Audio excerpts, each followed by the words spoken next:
सभी साथियों को जोहार। साथियों, अभी कुछ समय ही पहले मतलब कुछ दिन पहले एक पाकिस्तान के पन्ने आकल एक स्थानीय ज़िला है, उसके जो राइटर हैं, जो वकील भी रहे हैं और राइटर हैं, अर्जन दासी मेघवाल, तो उन्होंने एक भीलों पर किताब लिखी है और उस किताब में भीलों के इतिहास से छेड़खानी करते हुए भीलों के इतिहास को निम्नतर बताया है। मेरे कहने का तात्पर्य यह है कि भीलों के इतिहास को बहुत ही गलत तरीके से बिना किसी प्रमाण और तर्क के गलत पेश किया है, जिससे सिंध के भीलों की या पाकिस्तान के भीलों की ही भावनाएं आहत नहीं बल्कि पूरे संसार के भीलों की भावनाएं आहत हुई है, जिसका हम पुरजोर शब्दों में विरोध भी करते हैं। तो साथियों, ये जो है किताब, इस किताब का मतलब इसको इकट्ठा होना चाहिए वापस और इन सभी किताबों पर बैन लगना चाहिए। ये सभी किताबें हो सके तो इनको आग लगा करके ख़त्म किया जाना चाहिए, क्योंकि ये भीलों के इतिहास के साथ में इन्होंने बहुत ही गंदी हरकत की है। हालांकि एक अर्जन दास मेघवाल ही लेखक नहीं है, लेखक और भी हैं, भील समाज के भी काफ़ी लेखक हैं, उनके हाथ में भी कलम है, चाहे तो वे भी लिख सकते थे, लेकिन वे इतने घटिया सोच के नहीं थे, निम्न मानसिकता के नहीं थे, इसलिए उन्होंने ऐसा कदम नहीं उठाया। लेकिन अर्जन दास जी मेघवाल ने जो है अपनी नीचता का परिचय देते हुए, अपनी मूर्खता का परिचय देते हुए एक महान ऐतिहासिक लोगों पर गलत टिप्पणी की है। तो मैं अर्जन दास जी मेघवाल से उनको कहना चाहूँगा कि आप अपना ज्ञान थोड़ा दुरुस्त करें, क्योंकि आपको पता होना चाहिए कि ये भील कौन है, भील है कौन। तो सबसे पहले हम आपको बताना चाहेंगे अर्जन जी कि आपको ये समझना चाहिए कि भील कौन है। इसके बारे में थोड़ा बताना चाहूँगा आपको कि जैसे अब हम बात करें किसी देश की कौम के बारे में, तो अब उससे भी पहले हम देश को लेंगे। देश कौन सा, तो हम भाई भारत और पाकिस्तान पहले एक ही था। और सबसे पहले ये भी बात बता दें कि जो प्राचीन भारत है, वो प्राचीन भारत केवल जो अभी भारत बना वो यही नहीं है, उसमें पाकिस्तान ये भी आता है, बलूचिस्तान भी आता है, अफगानिस्तान तक का ये सारा इलाका जो था ये संपूर्ण प्राचीन भारत था। और संपूर्ण प्राचीन भारत का जो इतिहास है वो कहाँ से प्रारंभ होता है पता है? वो होता है सिंधु सभ्यता से। अब सिंधु सभ्यता जो है, सिंधु जो है प्राचीन भारत का सेंटर कहें या केंद्र कहें, ऐसा ही कहें कि प्राचीन मूल भारत सिंध ही तो था। और उस भारत के जो निवासी, उसके मालिक कौन है? अब मैं उसके मालिकों पर आए तो मालिक किसको कहा जाता है? जब कोई भूभाग, कोई देश या कोई जगह खाली पड़ी होती है, वहाँ पर कोई भी इंसान नहीं आता है, रहता है, तो उस पर सबसे पहले कहीं से भी आकर के जो बसने वाला होता है वही उस देश का मालिक होता है, क्योंकि उसको उस देश का जल, जंगल और जमीन का मालिक माना जाता है।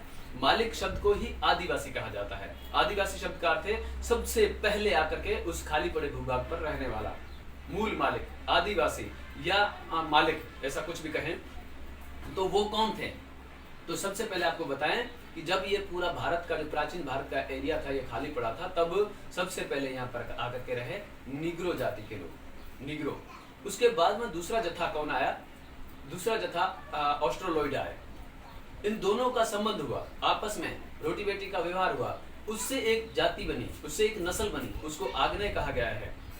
आग्नेय क्योंकि उन्होंने सबसे पहले अग्नि का आविष्कार किया था, अग्नि की खोज भीलों ने की थी, तब उनको आग्नेय कहा और जिस जगह पर वो रहे उसको आग्नेय दिशा कहा। तो अब मैं मैं ऐसे ही बात नहीं कर रहा हूँ अपने हिसाब से। आप ये देखें, ये किताब है सिंधु घाटी सभ्यता के सृजनकर्ता शूद्र और वणिक डॉक्टर नवल वियोगी हैं, और इस किताब में कुछ इन्होंने प्रमाण दिए हैं। ये जो मैं कह रहा हूँ इसके हजारों प्रमाण भी आपको मिल जाएंगे और भी कहीं मिल जाएंगे, तो आप अपना ज्ञान थोड़ा दुरुस्त करें। इसमें देखिए J.H. हटन ने अपनी किताब का मैं नाम बता रहा हूँ, पृष्ठ भी बता रहा हूँ, कास्ट इन इंडिया, पृष्ठ संख्या अध्याय 1 पृष्ठ संख्या 7, उस पर उन्होंने लिखा है कि द्रविड़ों से पहले यहाँ हबशी प्रकार की जातियां निवास करती थी। सबसे पहले अफ्रीका से निग्रो प्रकार की जातियों ने ही भारत में प्रवेश किया। अब निग्रो और हबशी एक ही जाति को कहा जाता है। तो उसके बाद यहाँ ऑस्ट्रेलियन प्रकार की जाति आई। इससे पहले मैं भी यही बता रहा हूँ, पहले निग्रो आए, उसके बाद में ऑस्ट्रेलियन आए। अब ऑस्ट्रेलियन और निग्रो का जब संपर्क हुआ तो उनसे आग्नेय जाति बनी। तो इसके बारे में हम बात देखते हैं।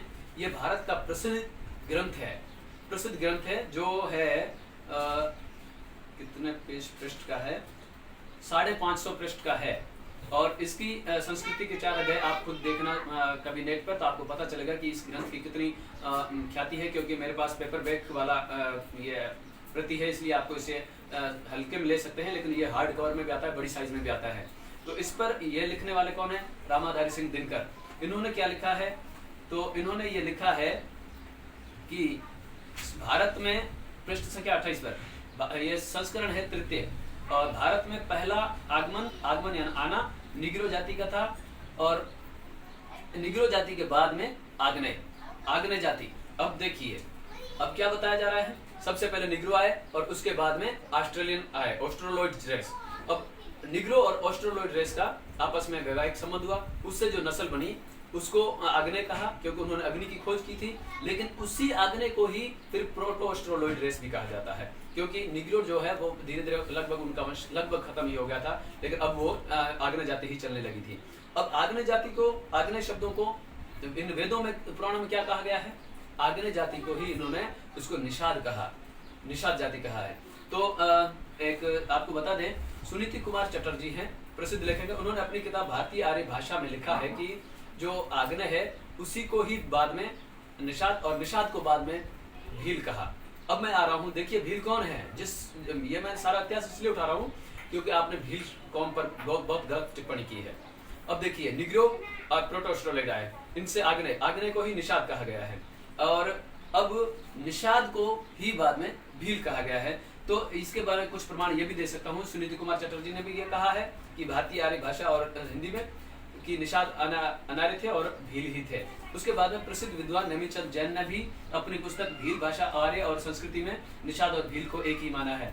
अब सबसे बड़ी बात दूसरी भी बताएं, जो ऋग्वेद लिखने वाले होते हैं, ऋग्वेद के भाष्यकार होते हैं महिद्राचार्य ने भी, ऋग्वेद के भाष्यकार महिद्राचार्य ने भी निषाद और भील को एक ही मानते हुए संस्कृत में एक वर्ड लिखा, निषाद नाम भील, मतलब निषाद का ही दूसरा नाम भील है।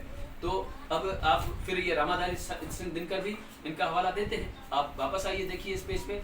तो इसमें लिखा हुआ है इन्होंने कि लिखा है कि कहा जाता है कि जब आर्य आए, आग्नेय लोग सिंधु की तराई में विद्यमान थे। जब आर्य आए उससे पहले आग्नेय लोग यहाँ पर विद्यमान थे सिंधु की तराई में।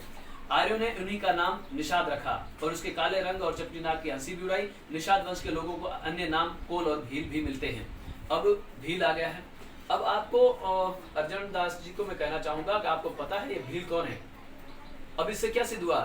प्राचीन भारत का जो मूल भारत था या उनकी जो मूल स्थान था, उसके सृजनकर्ता, उसके मालिक, उसके आदिवासी भील थे। और उस भीलों पर आपने टिप्पणी की, उसको आपने गलत तरीके से पेश किया। आपको शर्म आनी चाहिए। आपको यह भी समझना चाहिए आप जिस देश में रह रहे हो उस देश के मालिकों को आप गलत कह रहे हो। अरे आपका इतिहास भी हम ये उठा सकते हैं, हमारे पास भी कलम है, हम भी यदि चाहें तो आपका इतिहास उठा सकते हैं, लेकिन हम वो निम्न मानसिकता के लोग नहीं है क्योंकि एक व्यक्ति के विशेष के पीछे हम पूरी आपकी मेघाल जाति को गलत कह दें। यदि हमने लिखना शुरू कर दिया ना तो आप कहीं मुंह दिखाने के लायक भी नहीं रह जाओगे। लेकिन हम चाहते हैं कि हमारा सौहार्द, आपसी सौहार्द, प्रेम, आपसी भाईचारा बना रहे। तो अब आप ये भी कहेंगे कि हमने भीलों पर नहीं कहा, थोरियों पर कहा है। तो मैं आपकी ये भी शंका दूर कर दूं, यह है रिपोर्ट है मर्दमशुमारी राज मारवाड़ 1891 की। इसको आप मारवाड़ सेंसस रिपोर्ट 1891 भी कह सकते हैं। तो इस रिपोर्ट में जो 1891 रिपोर्ट है उसका मैं ये पूरा रिपोर्ट है, इसको किताब का रूप दिया गया है। इस किताब के पेज संख्या 564 पर क्या लिखा हुआ मैं आपको पढ़ के बताता हूँ। थोरी एक कौम जो भीलों की किस्म से है, भील ही है, भीलों की ही किस्म से है, जो मारवाड़ में सब जगह पाई जाती है। इसमें कुछ लोग आहाड़ी और कुछ नायक भी हैं। आहाड़ी, नायक, भील, ये इन्हीं सभी को इन्होंने थोरी कहा है। आपको मैं और क्या प्रमाण दिखाऊं? आपको क्या प्रमाण दिखाएं? आप भारत का जो एक शब्दकोश लिखा हुआ है सीताराम जी लालस द्वारा, राजस्थानी हिंदी शब्दकोश, उसमें भी उन्होंने हर जगह पर लिखा है कि थोरी का मतलब होता है अचूक निशानेबाज, जिसका कोई निशाना चूकता नहीं, जिसकी थ्योरी एक बार सोच लेता है यहाँ पर मुझे निशाना लगाना है तो वहीं पर निशाना सीधा लगता है, उसका निशाना चूकता नहीं। और वो इस तरीके से जो आदिवासी कौम थी भीलों की, जिसका निशाना नहीं चूकता था, वे थोरी थे। आपने भीलों और थोरियों पर गलत कहा है। आपको एक वीडियो वायरल करना चाहिए जिसमें आप माफी मांगे कि हमने गलत कहा है। ऐसा आप वीडियोस वायरल करें और अपनी भूल को स्वीकार करते हुए सारी प्रतियां इकट्ठे करवा करके उसको हमारे समाज के सामने उसको आग लगाएं। और हमारे समाज को मैं ये कहना चाहूंगा, आप किसी भी तरीके से कोर्ट में केस करें और उसके बाद में इस किताब पर बैन लगवाएं और इस लेखक से माफ़ी मंगवाएं। जोहार।